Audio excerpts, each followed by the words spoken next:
Vamos ahora a las generalidades de las fracturas. Aquí empiezan los temas bastante preguntados. Un enfoque general, una visión general de las fracturas. ¿Qué es una fractura, para empezar? ¿Qué es una fractura? Voy a escribirlo acá como una definición. Es una solución de continuidad en el hueso. Es una herida en el hueso. Solución de continuidad en el hueso. Puede ser por trauma o podría no ser necesariamente por trauma. La mayoría de veces suelen ser traumáticas, pero hay fracturas que no son traumáticas necesariamente y eso vamos a ir viendo. Están relacionadas con ciertas patologías, con procesos degenerativos, etc. Pero la mayoría son traumáticas. Perdón. Las fracturas clásicas pueden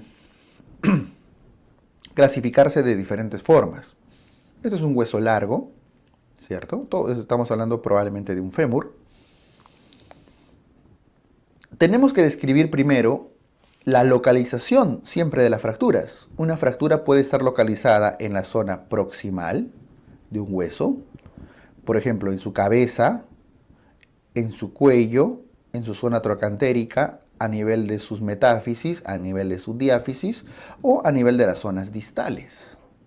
Entonces siempre tenemos que diferenciar bien en qué parte del hueso. No es lo mismo una fractura de la diáfisis que una fractura a nivel del cuello, porque las estructuras anatómicas son distintas. Además, el compromiso de la articulación en una fractura también se enfoca de una forma distinta. Entonces siempre es importante tener en cuenta las distintas localizaciones. Y las partes del hueso ya lo hemos visto en anatomía, ¿cierto? Así que eso no hay que repetirlo, de los huesos largos. Entonces, lo que quiero enfocar acá, más allá de la localización, es los distintos tipos de fracturas que hay. La primera fractura que estamos viendo es una fractura transversa o transversal.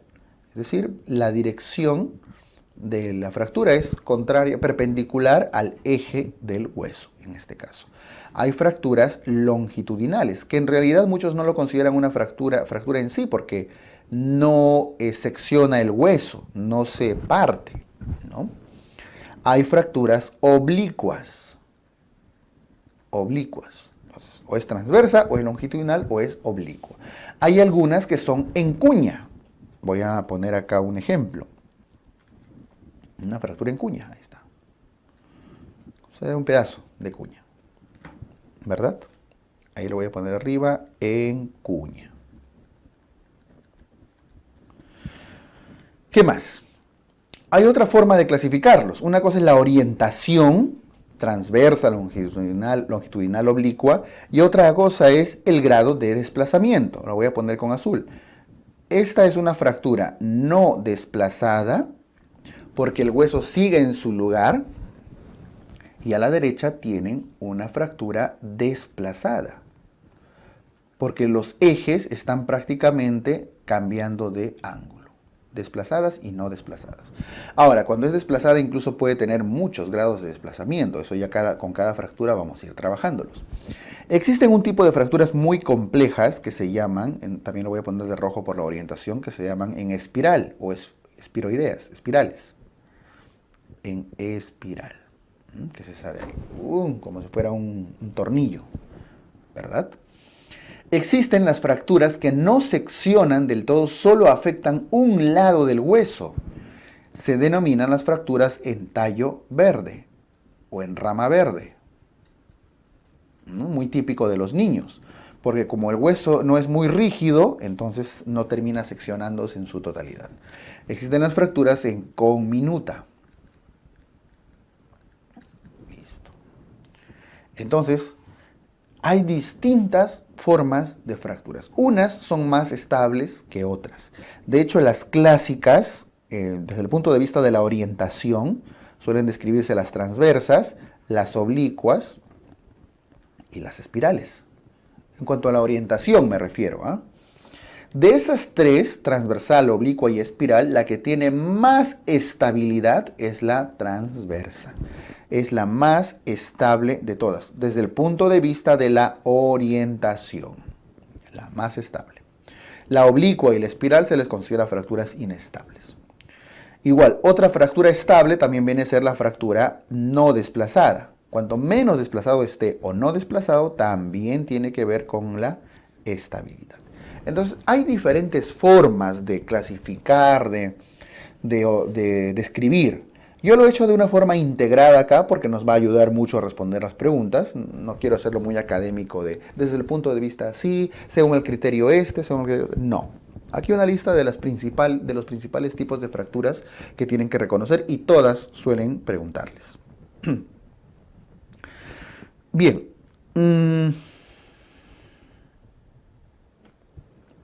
Esto respecto a las generalidades de las fracturas. Ahora, hay otras formas de clasificarlo respecto a si son abiertas o cerradas, si tienen herida o no tienen herida. Eso vamos a ir viéndolo progresivamente.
Fracturas abiertas y cerradas. Una fractura es cerrada, voy a ponerlo acá, cerrada, si no tiene herida asociada. Herida, estoy hablando de la piel. No tiene una herida, o sea, no hay ninguna lesión. Y viene a ser abierta si es que tiene una herida asociada. Sí hay herida. No necesariamente se ve el hueso, porque miren, esta es la clasificación de fracturas abiertas. Todas ellas son abiertas. Basta que tenga una pequeña lesión chiquita, una herida, ya se le considera abierta. ¿Por qué?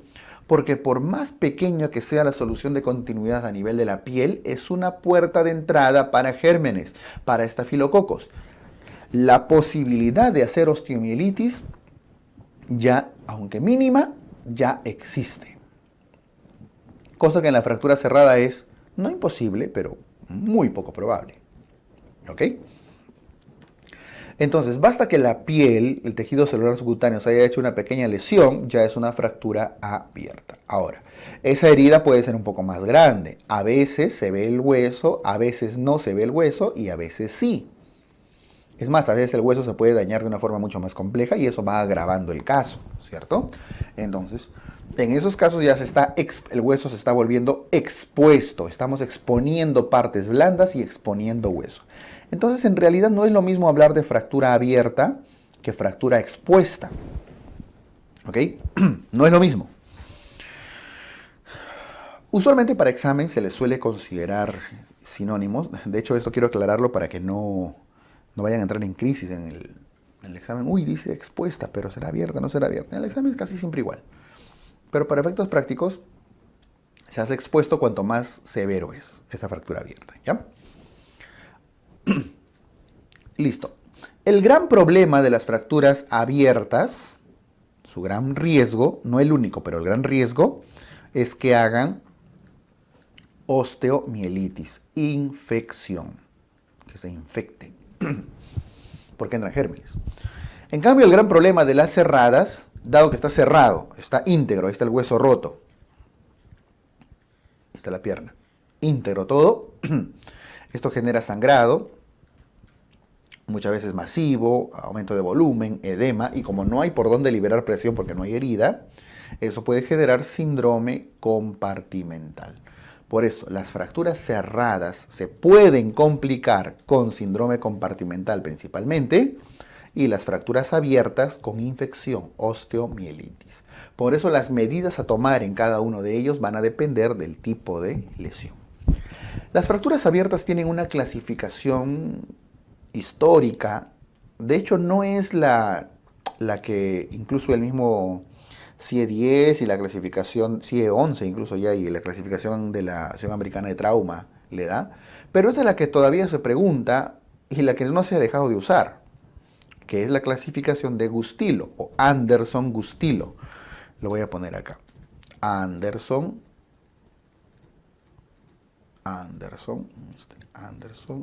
y Gustilo.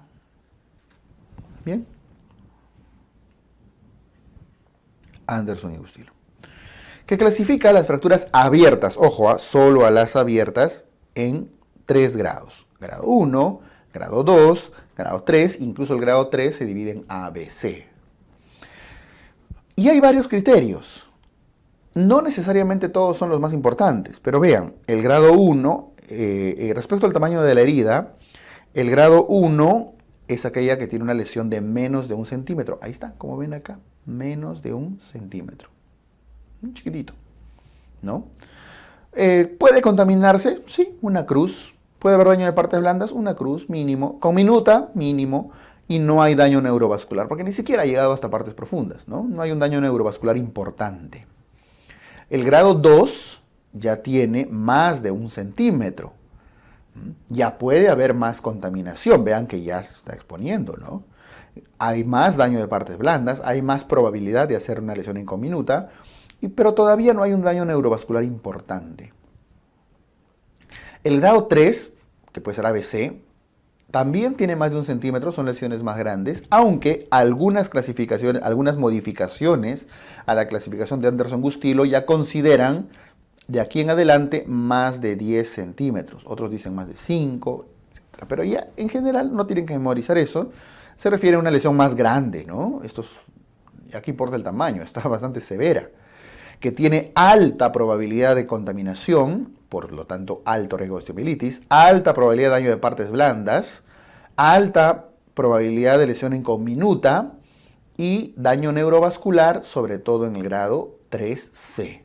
Vean que la imagen aquí está haciendo sangrar un vaso, ¿no? Por lo tanto, este 3C puede llegar a la amputación. Entonces, si quieren, pueden usar los términos leve, moderado, severo, ¿no? Lesión pequeña, menos de 1 centímetro, con leve riesgo de contaminación. Grado 2, de más de 1 centímetro, con moderado riesgo de contaminación, perdón. Grado 3, una lesión mayor con alto riesgo de contaminación. Ahora, quiero dar un dato de en qué se diferencian más el 3A y el 3B. Lo voy a escribir. El 3A, este es el dato, tiene el periostio en buen estado. En cambio, el 3B tiene el periostio dañado. Carita triste le pongo, ¿ya? Ustedes dirán, ¿qué tiene que ver el periostio acá? Hasta ese punto de histológico. Si ustedes revisan su sesión de embrio con algunos datos histológicos, el proceso de osificación, para el proceso de osificación y de recuperación del huesito después, ¿dónde están las células mesenquimales? ¿Dónde están los osteoblastos? En el periósteo, tanto en el externo como en el interno. El periósteo es donde se encuentran las células que van a dar origen a los futuros osteocitos. Si lesionan el periósteo, la probabilidad de regeneración de ese hueso es menor. Por eso el 3B es más severo. Entonces, si quieren diferenciar estos tres, ya incluso con un dato más exacto, 3A, periósteo normal, una lesión grande, pero periósteo normal. 3B, una lesión grande con periósteo dañado. Y 3C, una lesión grande, por supuesto con el periósteo dañado, pero ya con daño neurovascular, sobre todo arterial. Y eso puede hacer que haya isquemia, necrosis y puede llevar a una amputación. Listo. Entonces ven que la fractura abierta va a tener también su grado de severidad. Ahora, y me tengo que memorizar esto. Bueno, creo que no hay nada difícil en memorizarse las cruces, ¿no? Al final es leve, moderado, severo. Y la diferencia entre 3A, 3B, 3C tiene que ver con el daño del periósteo y el daño neurovascular. Así que no hay, creo que nada difícil en memorizar Anderson Gustilo. Y sí les va a servir para ciertas preguntas de lesiones, sobre todo de tibia, cuando les hablen de una lesión específica de tipo abierta o expuesta. ¿Ya? Ténganlo en cuenta, por favor. Listo, esto con la clasificación de las fracturas abiertas y cerradas.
Las fracturas patológicas ocurren sobre huesos dañados, sobre huesos enfermos. Por eso se llaman patológicas.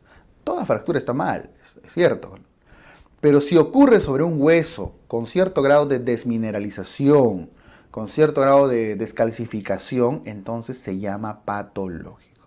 ¿Y cuál es la principal patología que afecta al hueso? La osteoporosis. Estas patologías, además de la osteomalacia, los tumores, la osteogénesis imperfecta, etc., afectan al hueso, lo debilitan, de manera que no necesita un trauma muy severo para romperse, ¿verdad? Un abuelito con osteoporosis se cae de la silla, ¡plup!, de costadito y se rompió la cadera. Ustedes se caen de la silla ahorita y no pasa absolutamente nada, no se ríen, porque su hueso está normal, supuestamente, ¿no? Son fuertes en ejercicio, tan chéveres, ¿verdad? Se ruedan las escaleras y no pasa nada. Le cae un golpe, un pelotazo, se caen de la bicicleta. Pero el abuelito con osteoporosis se cae las escaleras 2 gradas y ya se rompió la mano, la muñeca, se rompió la cadera, se rompió las vértebras, etc. Y por supuesto que cualquier persona con osteogénesis imperfecta, osteomalacia y demás puede sufrir estas fracturas. Entonces, las fracturas patológicas no tienen un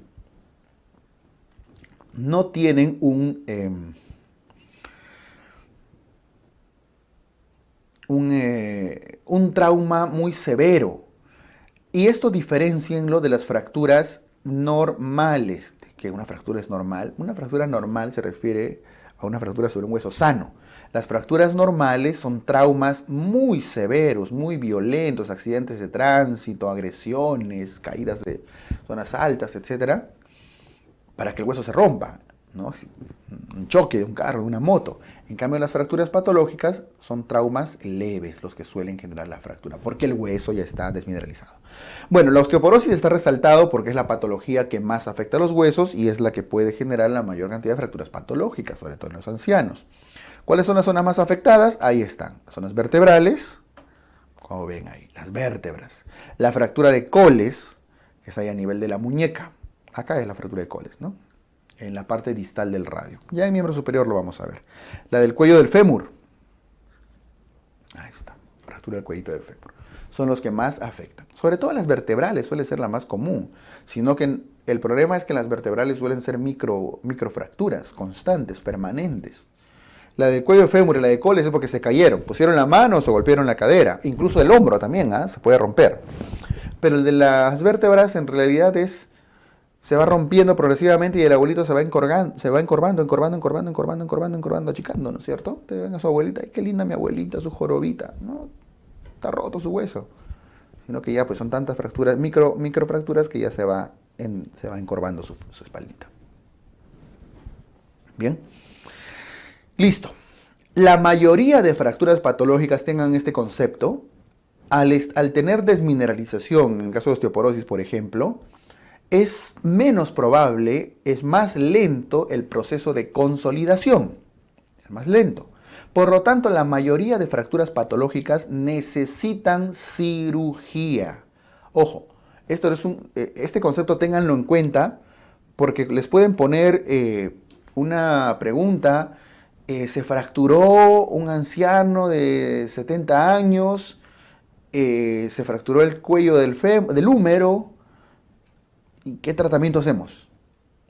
No hay más datos. ¿Yo qué hago, no? No dice si está desplazado, si no está desplazado. No me dice nada.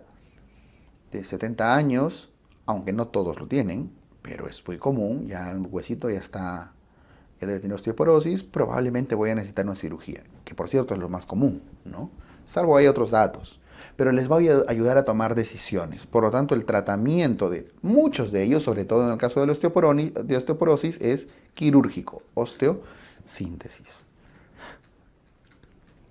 Lo vamos a ir explorando progresivamente.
fracturas por fatiga.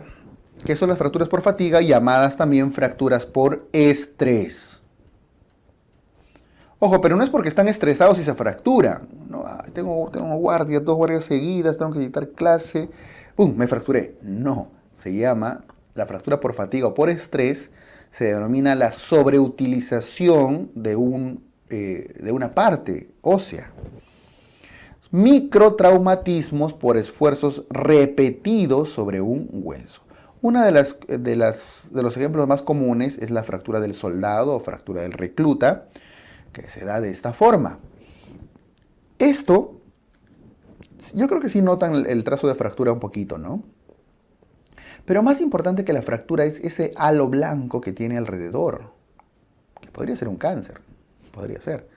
Pero no, dado el antecedente y todo, parece un signo de sol naciente, ¿no? A ambos lados. En realidad está describiendo un proceso inflamatorio por una consolidación permanente. ¿Por qué? Porque eso está fracturado permanentemente. Se trata de consolidar y le siguen dando y le siguen dando. ¿Por qué? Porque el soldado, el recluta está marchando, pum, pum, pum, marchando todo el tiempo, corriendo, marchando todos los días. Ni cuenta se da, tiene un dolor ahí en el pie, pero sigue corriendo y ya pues prácticamente el hueso se acostumbra a vivir así, ¿no? Es por esfuerzos repetidos. Por cierto, la fractura del soldado ocurre sobre todo en la cabeza o en el cuello del segundo y tercer metatarsianos. En este caso estamos viendo ahí una parte del segundo metatarsiano, ¿no? Del pie. Podría ser en el tercero. Sobre todo cuando están con un calzado inadecuado, ¿no? Con sus botas ahí con punta de fierro. Ellos no están corriendo con sus zapatillas ortopédicas. Esto no. Se marchar a veces hasta con Yankee en ciertas zonas. Listo. Fractura el cargador. El cargador, los que están cargando, ¿no? Ponen sus sacos ahí. ¿Y qué se lesionan? Las apófisis espinosas las apófisis vertebrales. Fractura del cargador, las apófisis vertebrales. Sobre todo las que están en la zona cervical y torácica en la unión, las últimas cervicales y las primeras dorsales.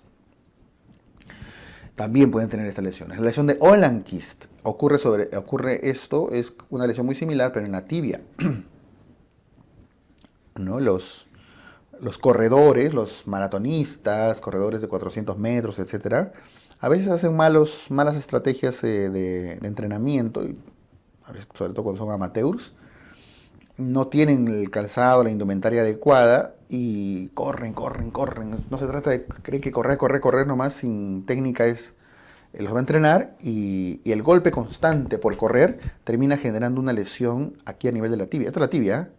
Y aquí está el fémur arriba y está su rótula, adelante.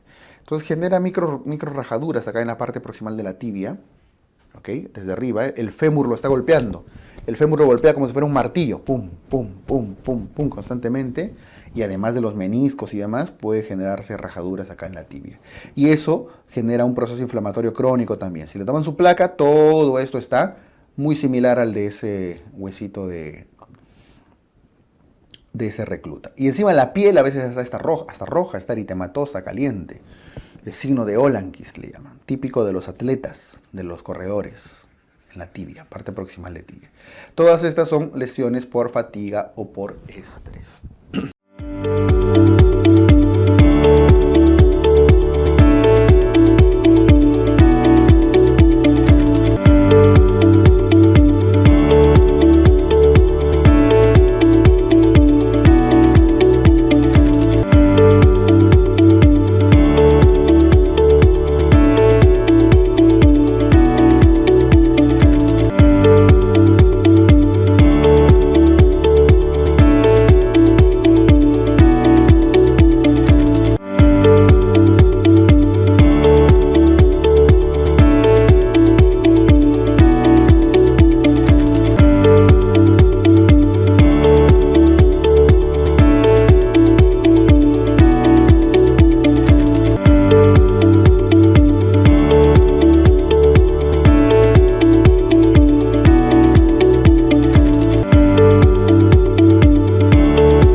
Las lesiones en tallo verde son comunes en los niños y tienen que diferenciar tallo verde de fractura en torus o fractura en rodete.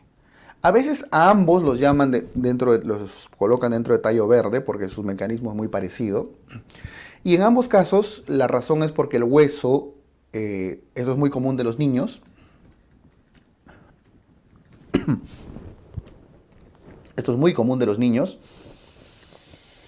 Y los huesos todavía no están completamente calcificados, son un poco blandos, ¿no?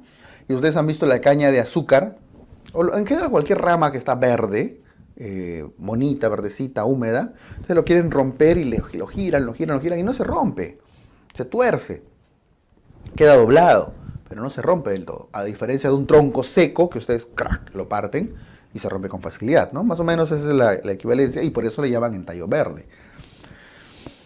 Las fracturas en tallo verde, como en torus, ocurren sobre todo en los niños en huesos largos perdón, y sobre todo a nivel del radio y el cúbito. Radio, cúbito. Son los huesos más frecuentemente afectados. Ahí tenemos a veces los dos. Es una fractura típica del antebrazo de un niño y afectado a los dos, ¿no? Radio y cúbito. Generalmente afecta solo un lado del hueso. El otro lado se ve intacto. El periósteo de un lado se ve lesionado y el otro lado está intacto. En ambos, tanto radio como cúbito. La fractura en torus o en rodete ya también es un aplastamiento. O sea, el niño cae de manos y ¡plum!, se aplasta, como un acordeón. Ya está. No se parte, no está roto, está aplastado, ¿no? Y se forma un rodetito. Le llaman también en caña de bambú, porque no sé si ustedes han visto el bambú, pero el bambú tiene así, ¿no? Unos rodetes alrededor. Luego baja y otro rodetito.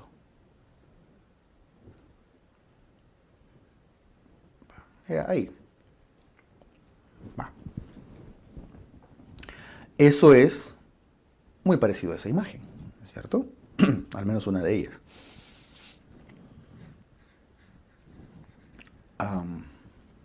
Eso es la fractura en rodete. ¿Ok? Acá hay una imagen. El radio, como ven, nuevamente es el afectado. Ahí está aplastadito ahí. Muy, muy clara la imagen. Listo, típico del radio y el cúbito, sobre todo en el radio, que es el que recibe el impacto o cuando uno se cae de la mano. Sobre la mano. Listo. Eso con las fracturas en tallo verde, fracturas en torus, fracturas en rodete.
El diagnóstico de las fracturas.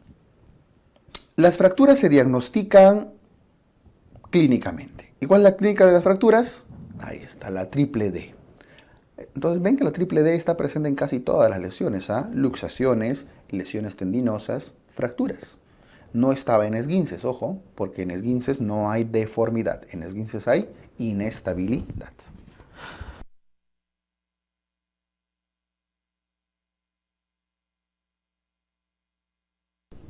Entonces, las fracturas tienen D de dolor, D de deformidad y D de disfunción.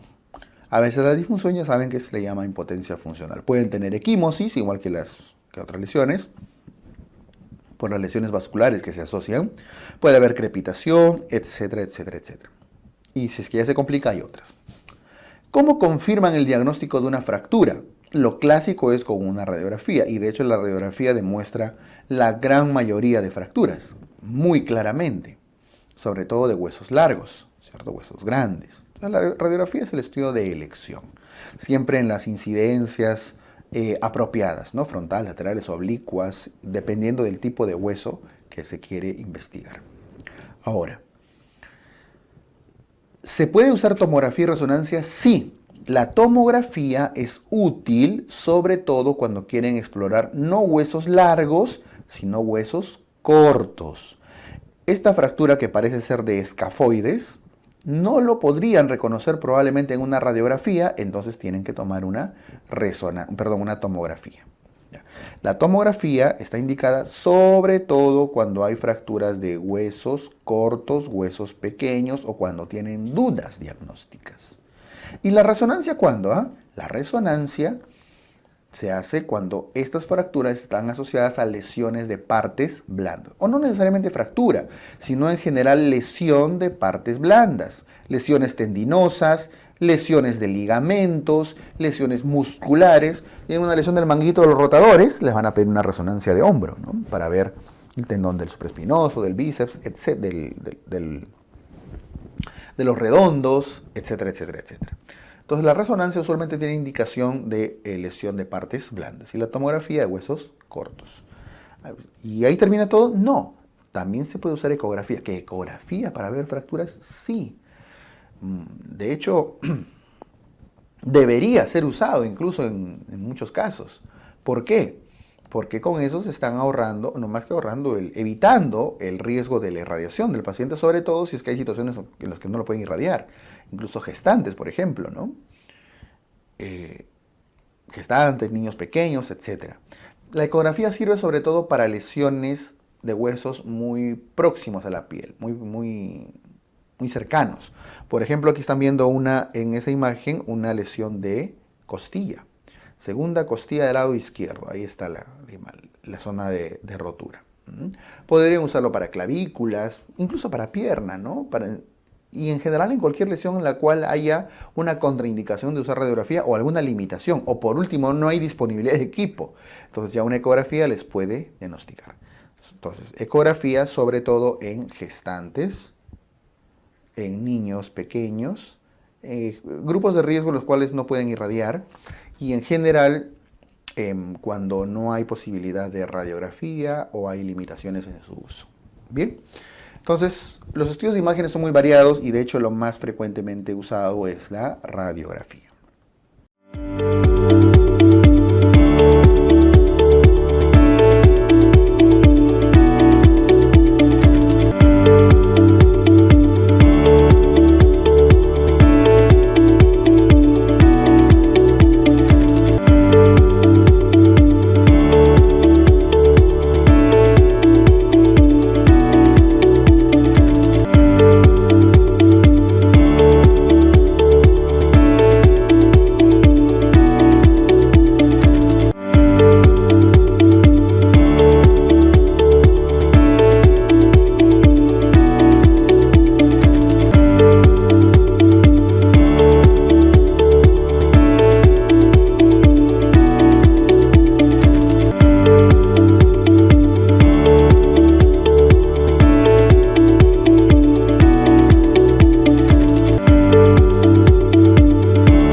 Las fracturas también se consolidan. Y el proceso de consolidación de las fracturas es muy similar al proceso de cicatrización de las heridas. La cicatrización de las heridas, para recordarles, sigue 3 etapas. Esto es de las heridas de la piel, sino que al hablar de las heridas de la piel va a ser más fácil entender la cicatrización de los huesos. Las heridas de la piel tienen 3 etapas: una fase inflamatoria, una fase proliferativa y una fase de remodelación. ¿Ok? La fase inflamatoria dura las primeras 48 o 72 horas. Esto es de cirugía plástica, pero quiero hablarles de esto para que ustedes tengan una noción mucho más práctica de la consolidación de las fracturas. Los primeros 2 a 3 días. ¿Y qué ocurre? Su propio nombre lo dice, se inflama, genera una barrera hemostática y una barrera inflamatoria. ¿Cierto? Se forma un trombo hemostático y un trombo inflamatorio para que no sangre y empiece el proceso de reparación con la inflamación, porque la inflamación desencadena la reparación. Luego viene la proliferación. ¿Y qué prolifera? Es como levantar una pared, necesitan ladrillos y cemento. ¿Qué necesitan acá? Fibroblastos, que vienen a ser los ladrillos, y necesitan colágeno, fibras colágenas que vienen a ser el cemento, de alguna forma, ¿no? Este proceso dura aproximadamente 10 días, más o menos, dependiendo del tejido. Y luego viene un proceso de remodelación, o llamado también de maduración, en la cual la cicatriz que había proliferado ahora tiene que contraerse para desaparecer, para que no se vea. Eso se llama contracción. Por eso se llama remodelación. La cicatriz se remodela. Si una herida no pasa de proliferación a remodelación, si sigue proliferando, entonces va a ser o bien una cicatriz queloide o bien una cicatriz hipertrófica, ¿cierto? Lo ideal es que se empiece a contraer. Listo. No olviden que el fibroblasto genera depósitos de colágeno acá. Muy bien. Ya, eso era con la piel. No tienen necesariamente que apuntarlo, estresen, porque esto lo vamos a ver y mucho más extenso en la clase de cicatrización de la piel. Las fases, entonces, son similares. Hay un proceso de inflamación en la cual se forma la barrera hemostática, un trombo, ¿cierto? Y un coágulo, y empiezan a migrar células inflamatorias. Eso es lo inicial, igualito que en la piel. Luego viene el proceso de reparación. En la piel, ¿cómo era? Se juntaban fibroblastos con fibras colágenas, que es lo que secreta, por supuesto. Acá se empiezan a formar en la reparación los callos. Aquí más que fibroblastos son osteoblastos, ¿no? Y no olviden que lo primero que se forma es tejido medio cartilaginoso, y cuanto más se va vascularizando, la vascularización forma tejido óseo. Entonces, lo primero es la formación de un callo blando, un callo cartilaginoso, que es avascular, porque recuerden que el tejido cartilaginoso es avascular, eso es histología, a diferencia del tejido óseo, que ya está más vascularizado, ¿no? Tiene sus unidades, sus osteonas, sus conductos de Havers y todo el rollo. Entonces, a medida que va siendo perforado por vasos sanguíneos, estos vasos sanguíneos empiezan a cambiar estos condrocitos por células óseas y se forma el callo duro o callo óseo. El callo blando al inicio era cartilaginoso, ahora el callo duro es el óseo. Y aquí es cartílago. Y con eso se ha reparado. La reparación es lo que equivale a la fase de proliferación. Viene a ser lo mismo, solo que proliferan cartílago y luego prolifera hueso. Y luego viene una etapa de remodelación o de maduración, en la cual la cicatriz, al igual que en la piel, tiene que contraerse. Como ven ahí, que no quede huella, que no. Ahí está, que no quede huellita. Queda completamente remodelado. ¿Cuánto tiempo dura todo este proceso? En la piel habían visto que la inflamación duraba 2 días y luego aproximadamente 10 a 14 días de reparación. Aquí es un poco más, porque de consolidar hueso toma un poco más de tiempo. Pero normalmente el callo duro, el callo óseo, se forma alrededor de la 4ª a 6ª semana. Esto es muy relativo. Depende del hueso, depende del tejido, depende de la persona, depende de muchos factores. Pero alrededor de la segunda o tercera semana ya empieza a formarse el callo blando y alrededor de la cuarta o sexta semana ya se forma el callo óseo, callo duro. Por eso es que la mayoría de yesos se suelen retirar después de 6 semanas aproximadamente, en la cuarta, sexta semana. La fractura de Colles, la muñeca, del antebrazo distal, el yeso dura 6 semanas, porque después de 6 semanas, teóricamente ya se formó un callo de consolidación. Y luego ya lo pueden retirar solo porque sigue el proceso de remodelación. ¿Ok? Pero esto es muy relativo, son los tiempos aproximados. ¿Qué factores van en contra de que, esta reparación siga estos cursos y que demore más? En general, alteraciones metabólicas tipo hipotiroidismo, la diabetes también retrasa cualquier tipo de reparación tisular, el uso de corticoides, la malnutrición, deficiencia de vitamina C, D, el tabaco, el alcohol, los AINES, el uso prolongado de AINES, de antiinflamatorios no esteroideos, puede generar también retraso. Antibióticos como las quinolonas, ciprofloxacino, levofloxacino, etcétera, también pueden retrasar el proceso de consolidación. Y curiosamente a veces son antibióticos que se usan para tratar osteomielitis muchas veces, los AINES para el dolor, etcétera. Entonces, muchas veces lo que usamos para que no se infecte y para que no duela puede terminar retrasando la consolidación. Por eso hay que tener mucho cuidado con los fármacos que se usan. ¿Ya? Listo, esta es la consolidación de las fracturas.